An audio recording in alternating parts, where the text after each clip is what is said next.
And you talk about going from the penthouse to the basement. But for an 11-year-old kid to think he's about to get on a plane to Disneyland and then get told he's got cancer the next day, it's mind-boggling. Well, when I look at photos of myself from before, I just think, you know, bloody hell, I was actually really good looking. So I'll try and get as much of that back as I can. I'm not just gonna say, oh, this is me for the rest of my life. No way.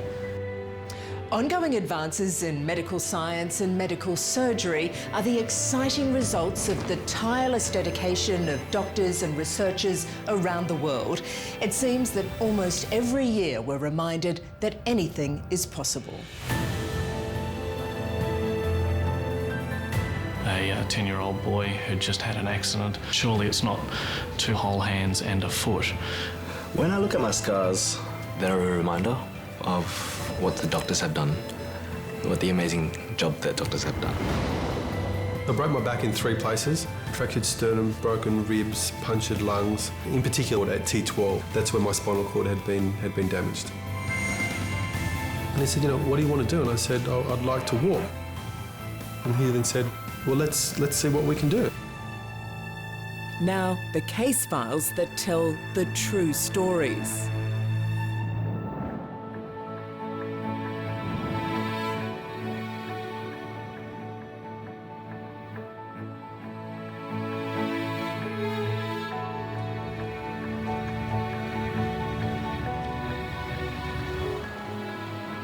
Seeing Terry Vo today, it's hard to believe he's the same young man who endured such a traumatic injury as a child.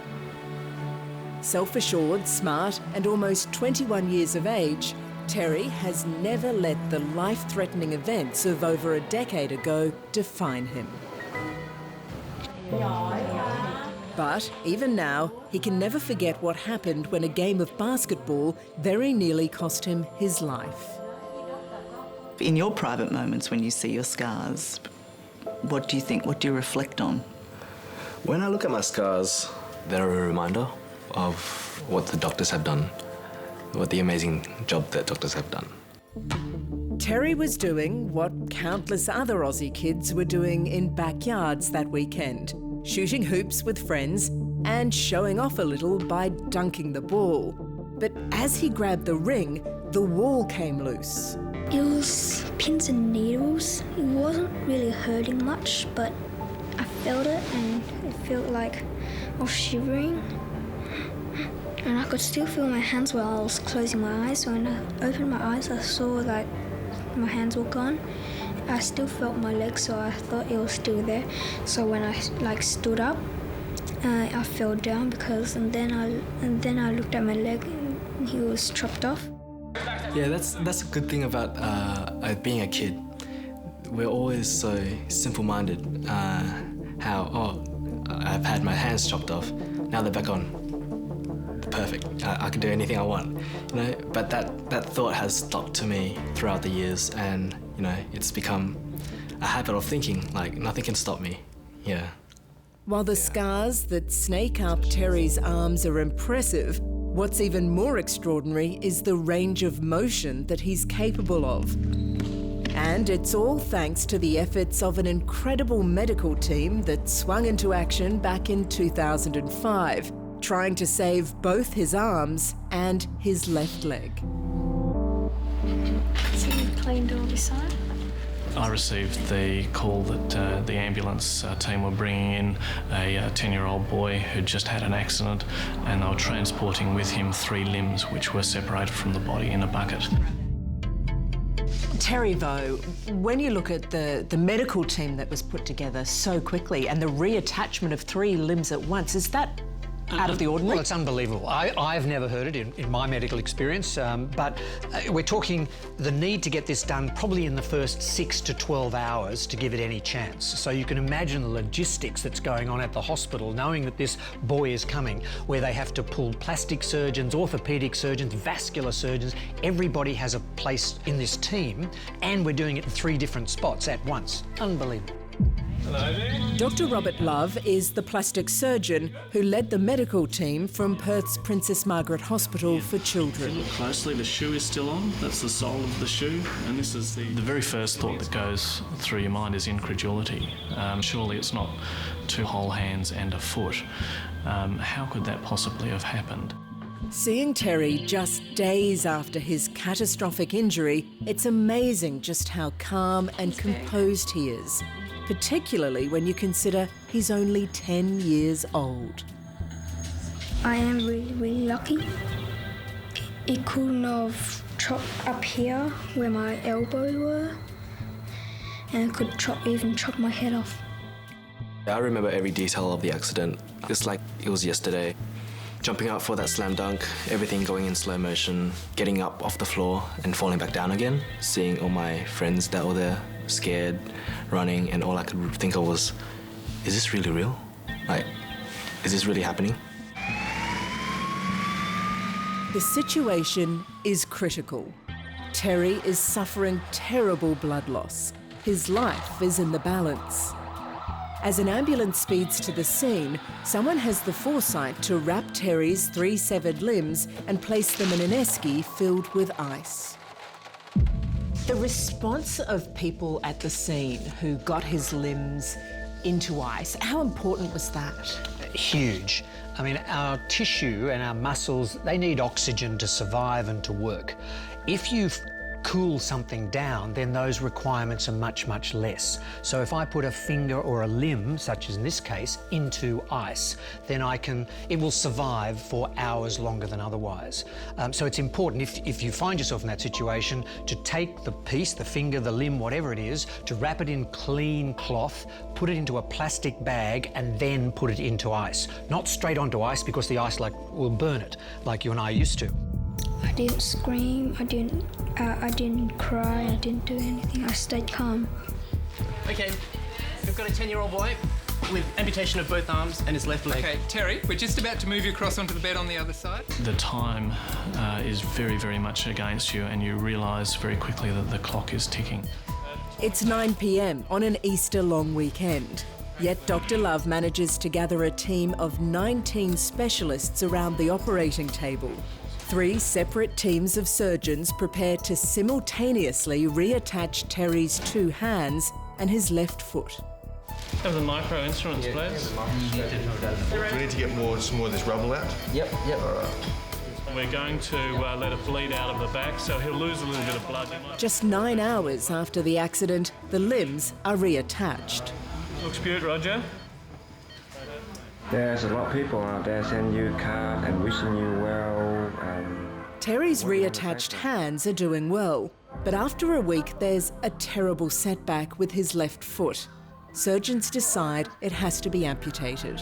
If you can just imagine that the muscles then really died from the inside out, such that the skin was still alive, the blood vessel was still flowing, but the foot was very slowly becoming crippled. He was eventually fitted with a prosthetic leg. Okay, and swing your legs around this way, so wiggle around this way.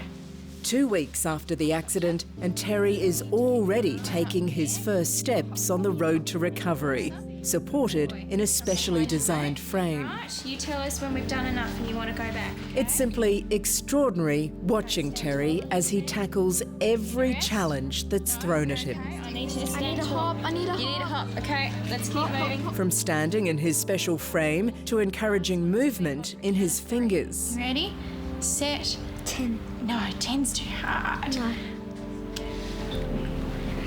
Does it hurt when they come out? Yeah, a little bit. Taking out the stitches, I remember clearly. It was painful. Show me this one. After the operation, Terry endures 6 months of constant rehabilitation and therapy as his scars heal and his fingers strengthen. How much practice have you had to do to be able to tie your shoelaces? That's it. Very nice. I mean, you made it look easy, Terry. Do you remember how hard it was? The people around me that supported me, they just made it so enjoyable that I totally forget about all the hard work. So, to me, the 6 months that I was in hospital was all good memories. It's a tribute to the effort of all the specialists involved that Terry can now achieve whatever he sets his mind to.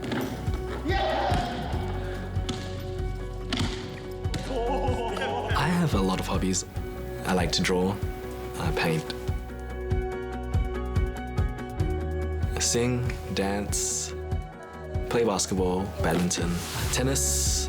I recently picked up archery. How hard is it to do something like archery, having had the injury that you've had? Archery, it's more your back strength and your finger strength to grab onto the strings. It really tires you out, but then my friends tried it and it also tires them out, so it's not tiring me out because of my accident or anything. And while his archery skills are impressive, take a look at this. How do you expect your doctors to react when they see you doing your big karate chop, using those precious hands of yours in that way? A part of me wants to see their reaction, being scared, because, you know, it's pretty funny. I'm just enjoying the moment. If I see something that's too hard, then I'll sit back, think about it, and then just do it anyway. His determination to succeed, whatever the challenge, is absolute. So next week we back to school, is that? Yeah, back to you. Recently, he finished a degree in science and is studying medicine at the University of Western Australia. His ambition is to become a neurosurgeon. How realistic is your ambition to be a surgeon? It's very realistic. I believe I can do it. How would you deal with it if you're told no? Work harder.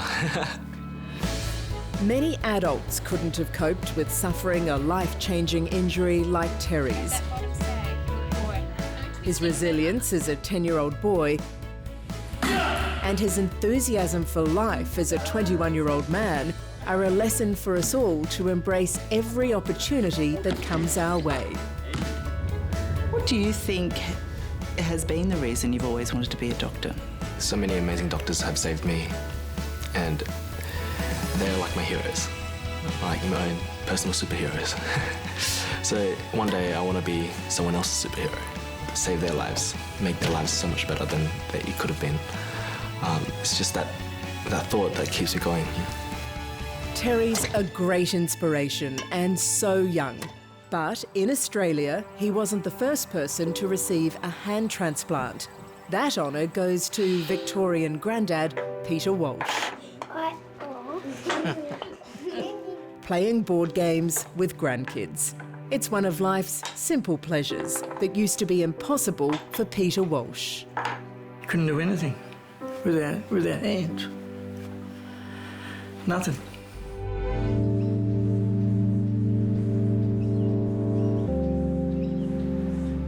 Rightio, time to get up. To know why Peter deserves better times, we need to go back to the difficult and dark times he's lived through for the last 4.5 years. There's warning on the front page, isn't here? Without hands and feet, everything's been a battle for him and for Margaret. It all started when I was milking cows Sunday morning. I thought I had a virus, so at up past 6.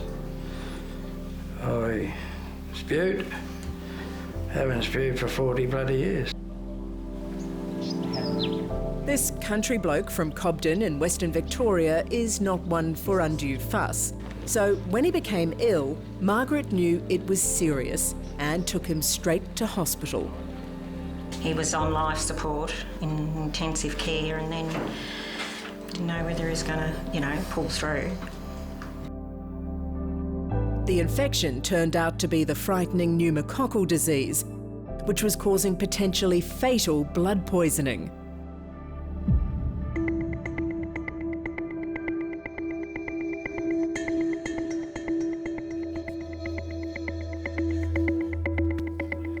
What is pneumococcal disease?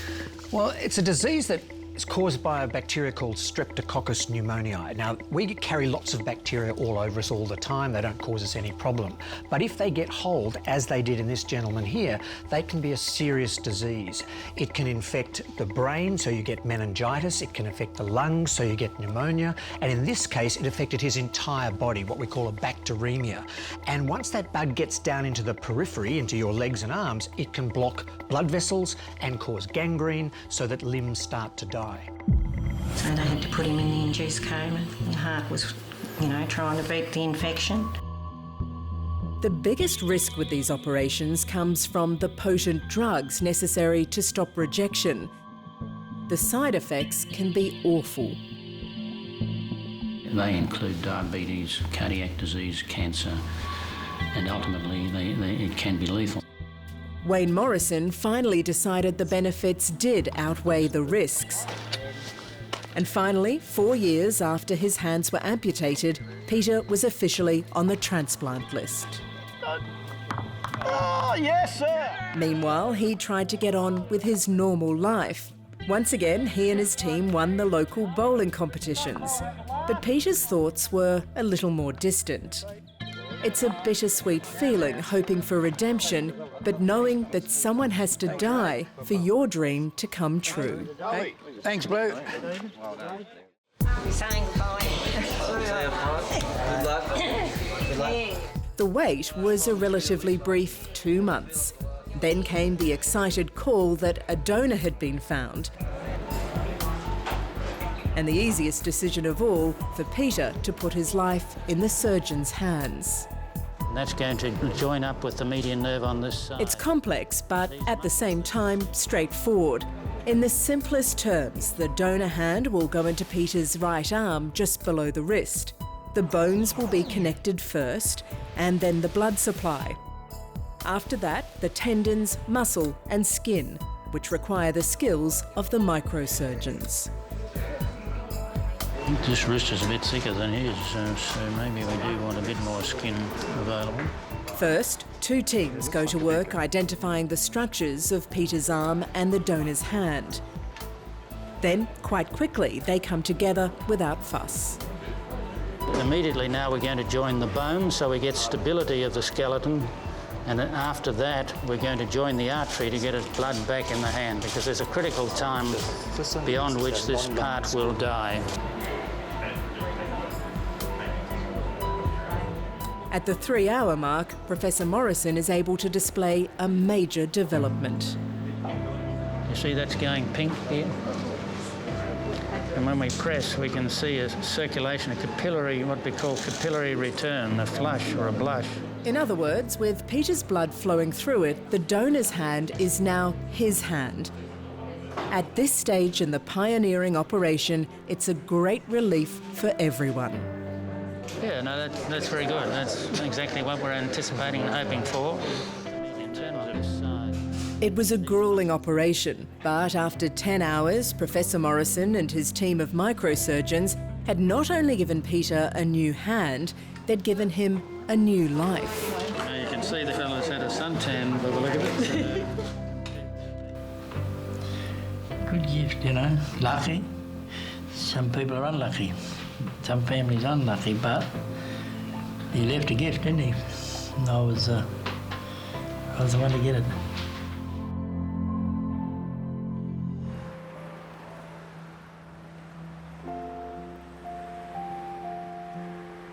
Now just make a fist for me. It's taken plenty of hard work and rehab.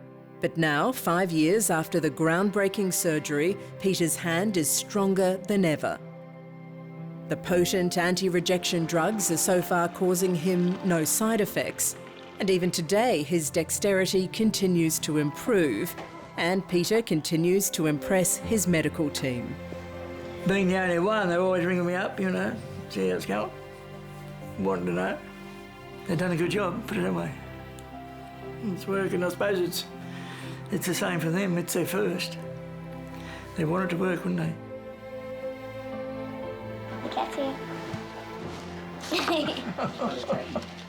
Peter's celebrated another milestone. He just turned 70. But with 17 grandkids keeping him busy, there's no time to slow down. Speaking. I feel as though that I can do most things. And if I can't do something, I ask. And there's a lot of people who'll help. It's that positive mental attitude that makes all the difference with any groundbreaking surgery.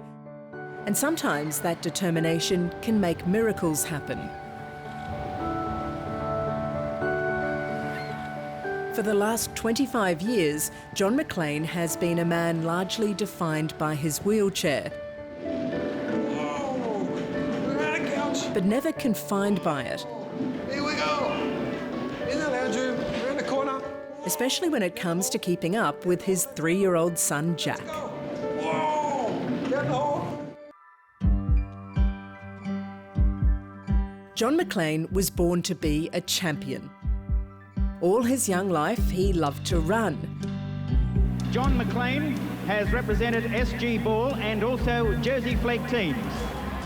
By the age of 22, he was an up-and-coming rugby league player with a newfound passion for triathlon.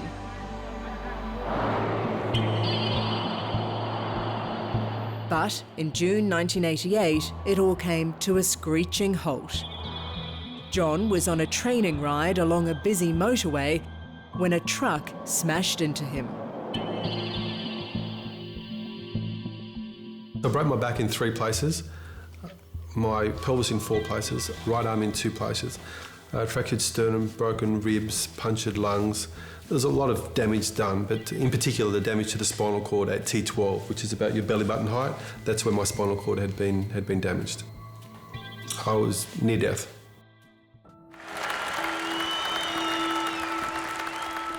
And extending himself is something that John has always done, pushing the limits of what can be achieved as a paraplegic. But not even he could ever have imagined the transformation that lay ahead. The degree of his recovery is beyond my wildest dreams. Over the past year, John McLean has confounded medical experts with what he's been able to do. And he said, you know, what do you want to do? And I said, oh, I'd like to walk. And he then said, well, you should be able to walk.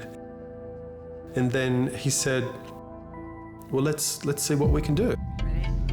John McLean, he's an incredible man. His life changed in an instant with the accident, but he went on to do some extraordinary things, and what a patient he made. Well, he's an ideal candidate for what we call rewiring the brain.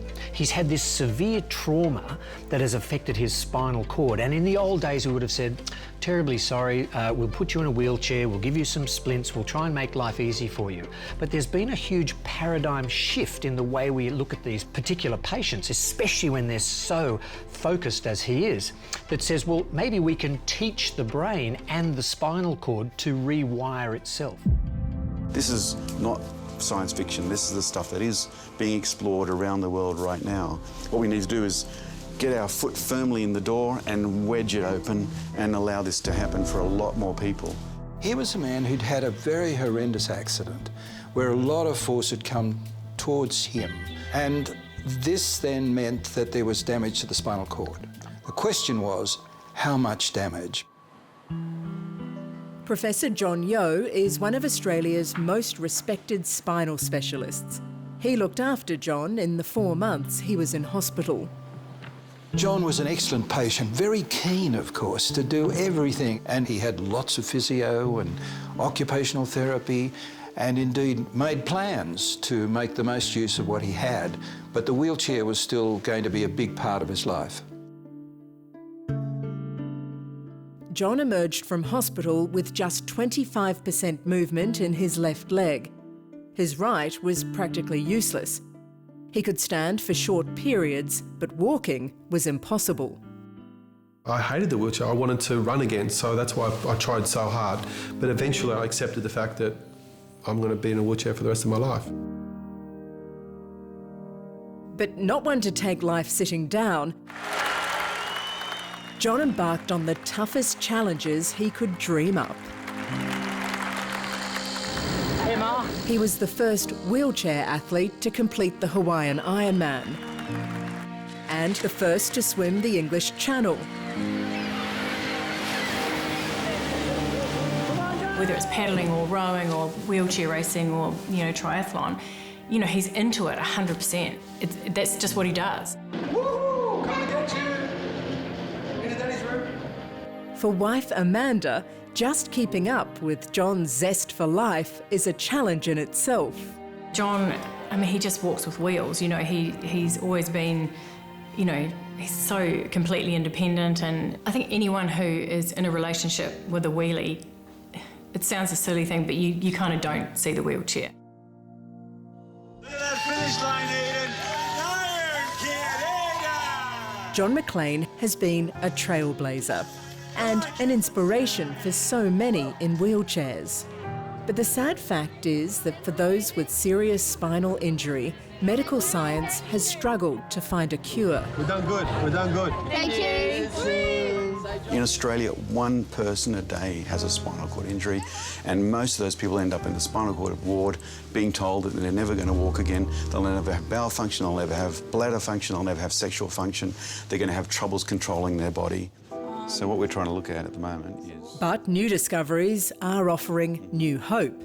Dr. Bryce Vissel is head of neurodegeneration research at the Garvan Institute.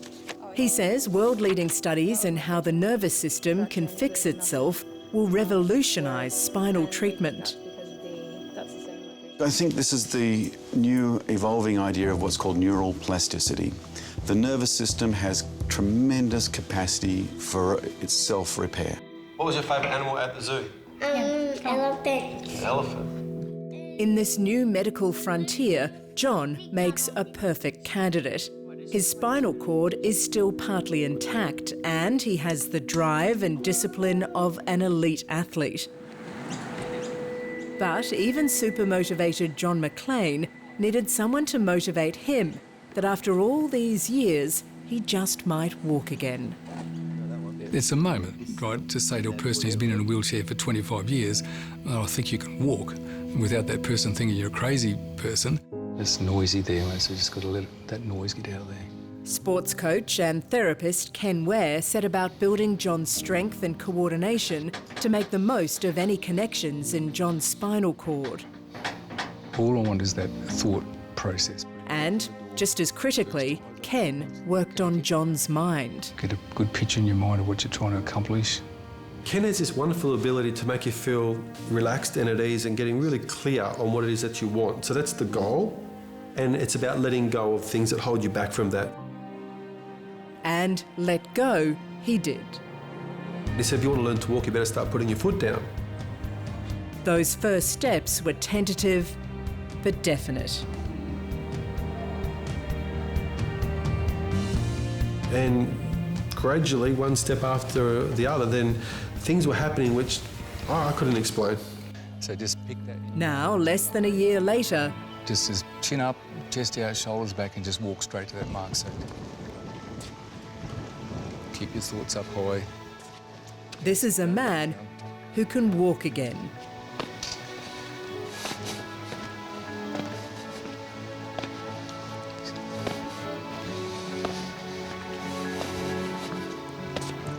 Great, right?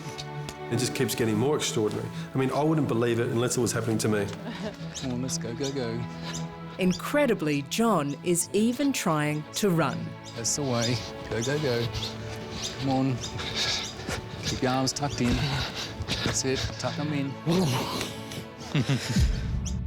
How much of a difference would it have made the fact that he is so driven and he works so hard?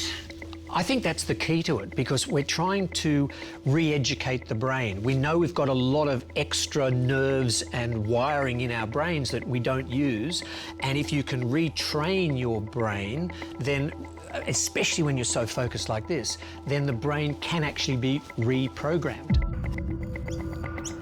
The determination in his face, I mean, it just says it all, doesn't it? Yeah. He's just so in the moment, and it's almost like a meditative state. He just has that enormous self-belief and incredible focus. Past the finish line, don't do finish lines.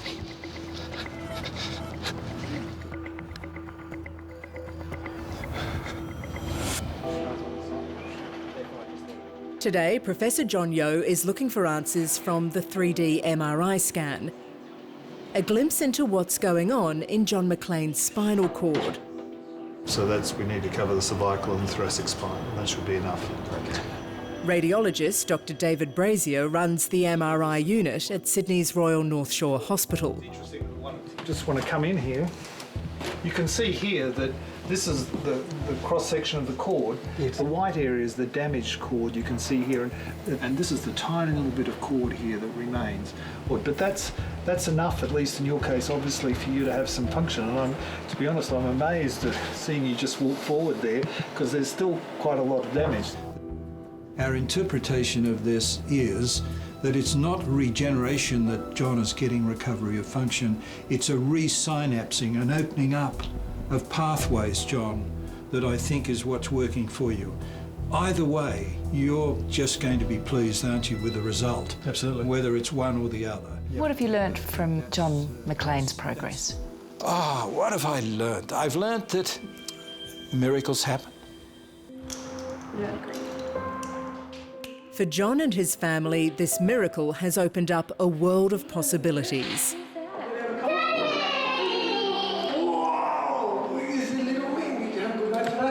And often it's the simplest of pleasures that prove the most rewarding. Like walking on the beach hand in hand.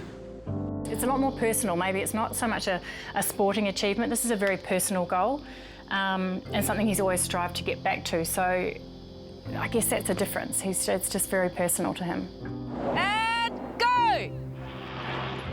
John McClane is back on track. And true to form, he's setting new, ever more ambitious goals. Another triathlon, this time as an able-bodied athlete. Even by John McClane's standards, this may be his greatest challenge yet. Yeah, life's fantastic. I've got a beautiful wife, I've got an amazing little boy, and what more could you ask for?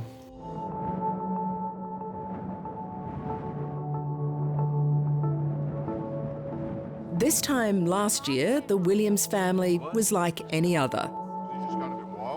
Grant and Leanne, Rory and Gemma. They were living and loving life. School, work, sport, the beach. Then everything changed. You try and keep very calm because you know you're on a long journey and you're passing through a station every couple of weeks, but you don't quite know where the train trip's going to end. Instead of being on solid ground, we're now living on the edge of a precipice. Everything seemed perfectly normal as Rory took to the field for his footy team's grand final. The possibility that this strong and energetic boy could be anything but seems incomprehensible. But in the weeks after his team's win, Rory's stomach started to swell. Who was it who noticed something on your stomach? Well, my mum thought that something's wrong with me, but my dad was just like, oh, you've probably been eating too much Maccas. But, We're going to go in 10 minutes. Okay. And I thought, well, let's take him to Sydney Children's Hospital at Randwick because that's where they have paediatricians and I'm not going to get mucked around and we'll know where we stand. And after the first half an hour, I was starting to get a little bit edgy, thinking these guys aren't, they're giving off a vibe that they're worried, and next thing they say, we're just going to get one of the specialists to come down from upstairs. And this is about 4 or 5 hours later. And guess what? This specialist is an oncologist. He's a kids' cancer expert. And I'm like, you're kidding me, aren't you? And I went outside and I rang Leanne. I could barely speak. I was dry reaching. And I just rang her and I said, I think we're in a bit of shit here. And you better get a taxi over and, come and see us. I still didn't ever cross my mind that it was cancer, but pretty much as soon as I got to the emergency, the doctor pulled us in and pretty much told us up front that's what he thought it was. So there was no mucking around. And that's when the realisation came that, wow, this is very, full on. This is serious. This is Rory's scan. Dr. Toby Trahira is Rory's oncologist. Fearing the worst when he completed his first physical examination of Rory, Toby organised an immediate CT scan. The result was staggering. Rory's entire abdomen was consumed by an enormous tumour. It was about the size of a football. That's all tumour? It's all tumour. So all this area here is basically occupied by tumour. And the normal contents of the abdomen, the bowel, they're all sort of pushed up against the liver. That first night, Leanne stayed at the hospital with Rory. As Grant drove home, he, like everyone else, tried to absorb the news and what it might mean. It certainly meant the family's long-planned trip to Disneyland wasn't going to happen. And you talk about going from the penthouse to the basement. And, I think adults can deal with that emotional contrast. But for an 11-year-old kid to think he's about to get on a plane to Disneyland and then get told he's got cancer the next day, it's mind-boggling, Although he handled it. He handled it, actually. Kids handle things very well, and they probably teach us a lot in terms of just taking each day as it comes, and he...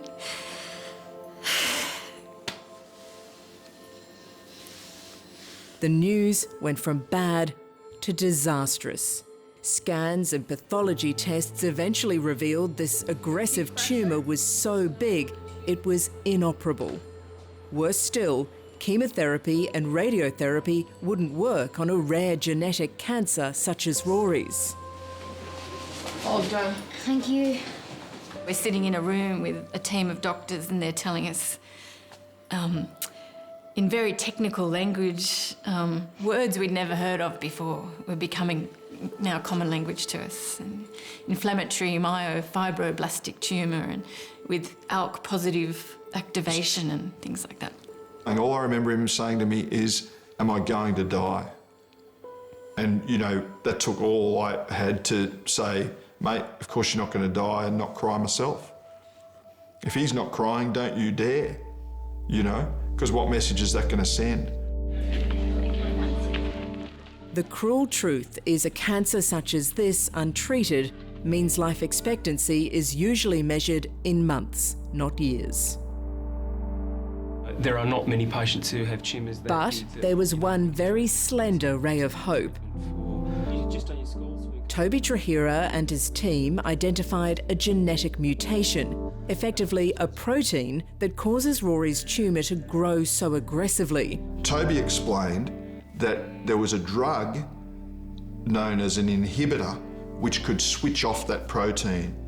The big problem was it's not approved for kids. It's got nothing to do with kids' cancer. This drug, crizotinib, is usually used to treat a tiny percentage of adult lung cancer patients. But researchers in America discovered a link that meant the lung cancer treatment may be effective in Rory's incredibly rare type of cancer. Toby then found this out, and he also used it on some of his kids with some success. The problem is, there's only one a year. So it's not as if you can just flick to page 27 and go, oh yeah, this is sweet, this is what we'll do here. You can't sit back and think, don't worry about it. It's not our caper. Kids with cancer, that won't happen. It's happened to us. Today is D-Day. Rory's back at the Children's Hospital for his 4th CT scan. It's a crucial test that will tell whether or not the drugs are working and reducing the tumour. So, fingers crossed today, we're going to see some pictures that are going to make everyone smile. It's an anxious hour waiting for the results. So that's the tumour there. But the news is astonishing. As quickly as this aggressive tumour grew throughout Rory's abdomen, the targeted therapy has largely shut it down. The response, it's been, almost a miracle, realistically. You very rarely ever see that, so it's very gratifying from my perspective. To use the lotto analogy, We haven't won lotto when that scan comes up on the screen. We've bought another ticket. We're still in the game. And every week that Rory's alive, we're still in the game. We've still got another ticket in the lotto. So you right to go? Yep. What's going through your head? Nervous, but at the same time excited because I really want to get back into footy. So. Good to see the boys again? Yeah. He's back on the field to the amazement of family, teammates and coach. All right. It is a special day today. We're really proud, Rory, and I know you don't like this sort of stuff, but I'm going to mention it because I know I'm proud. It is a special day, the fact I didn't think you were going to be playing today. Come on! Oh, Rooster. It's just amazing. I'm in a daze, really, just seeing him out there. I just can't believe he's out there, to be honest. Well, I've got to rotate, that's the thing. That's the max. In the moment. Well done, son. Look at that head. Oh, mate. He'll be right. What about Rory through all of this and the way that's incredible. He's conducted himself? I mean, you guys must. Yeah, you must be proud. I mean, it has had some effects on him, obviously, and it's our challenge to really treat him as normal as possible because it's very tempting to give in to everything with him now, but you can't. And you'll create a monster if you do. So trying to explain to him that having cancer is not a licence to be the world's biggest smart ass is that's what we're dealing with at the moment. There's determined optimism that Rory will beat the cancer.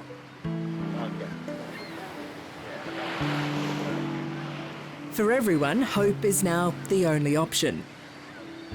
It's already got this family a very long way.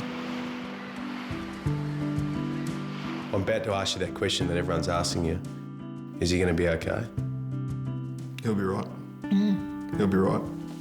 You know, we're just buying time here, you know? That's what it's all about, the advances. And that's why it's so important that we, you know, people can try and help the wonderful people that are trying to save kids from cancer. These kids are just plain unlucky. They've done absolutely nothing. There's nothing but bad luck involved, and we need to save these kids. It's as simple as that. Every day, ordinary people are faced with an injury or illness that will forever change their lives. And for the very few, that injury can also dramatically alter their physical appearance, but not break their spirit.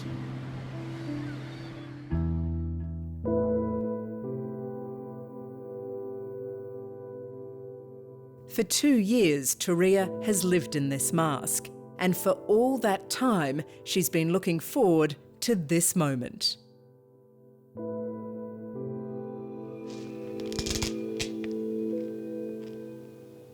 Taking it off for good.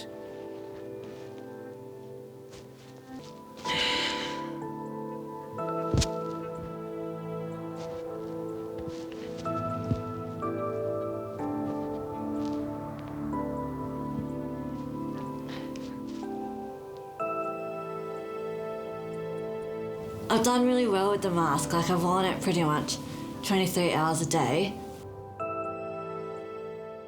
The mask has helped smooth Turia's facial scars, but it's also become her identity to those who didn't know her before the fire. I'm glad I've worn it, but now, I don't need to wear it anymore. As Turia puts it, she's been to hell and back. At 24, this bright mining engineer signed up for a 100-kilometre outback marathon.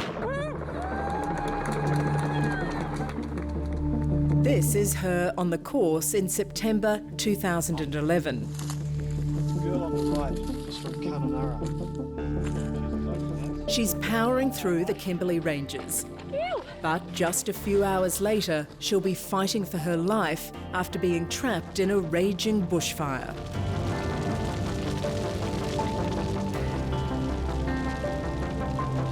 She was literally cooked. I've not had a patient with such a deep burn survive. Not. Ever, ever. 24-year-old runner Turia Pitt is trapped. She's surrounded by a raging bushfire that's engulfed her Outback Marathon.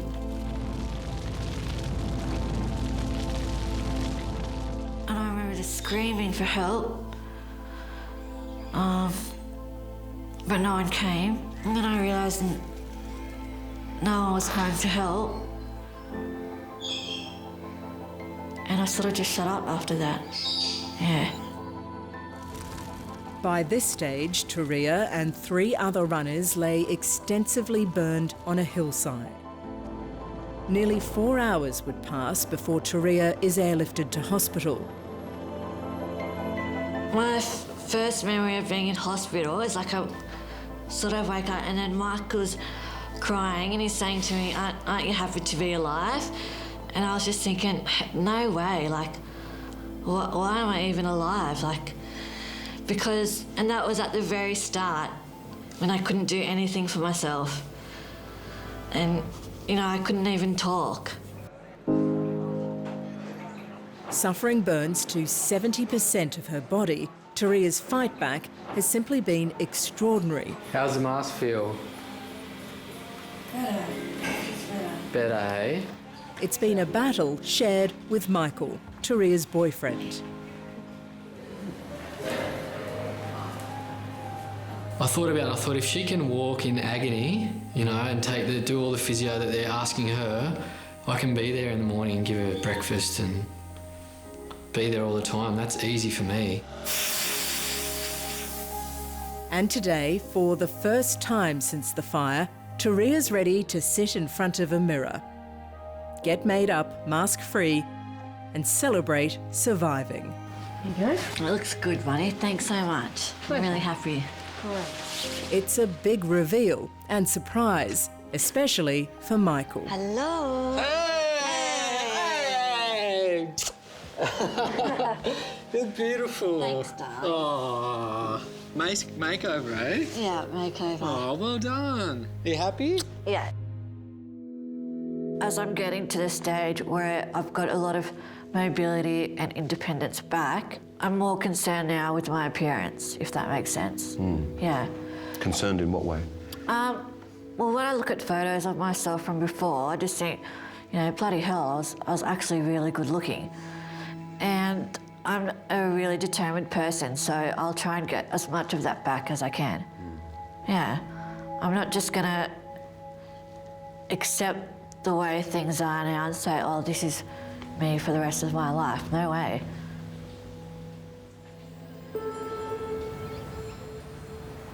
Turia's recovery and time alone has opened the door to some soul-searching.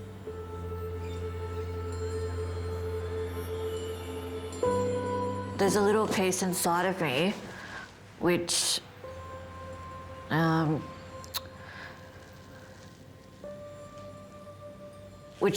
the fire didn't get to, if that makes sense.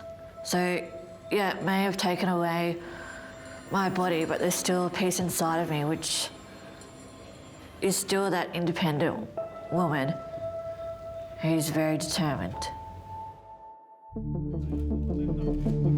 You understand these fragile emotions when you look back at those early days in hospital. Not feeling too good at the moment, Turia, are ya? Turia is happy to show this vision for the first time, proud of how far she's come. Just putting the cream on one side of your face. I had tubes coming out of me everywhere, and then just to go something where you're not even recognisable anymore. And you just think, well, how can I still be that sporty and active Turia when I can't even get out of bed? Before the fire, Turia was extremely fit, and despite the burns and muscle waste, after months of time in hospital, she was determined to get fit again. Go. And her achievements are staggering. Only a year ago, Turia's aims were simple. I just want to be functioning again. I just want to be able to touch my face and those types of things. Now she can do much more than that. Go. Go, Turia. leaps and bounds doesn't come close to describing Taria's fitness and flexibility.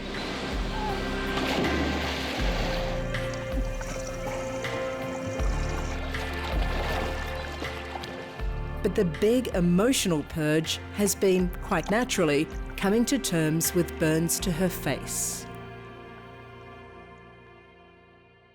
I also felt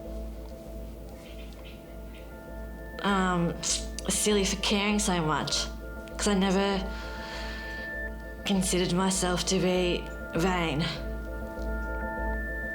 You know, because I'd always had nice looks, and I never thought about it. And I thought girls who spent ages getting ready looking in the mirror were a bit vain. And then I realised that I'm just as vain as anyone else, really. Michael could have walked away, said it was all too hard. But he's been at Taria's side since the moment she was rescued in the outback. 16 operations, endless hospital visits, every small step back from near death.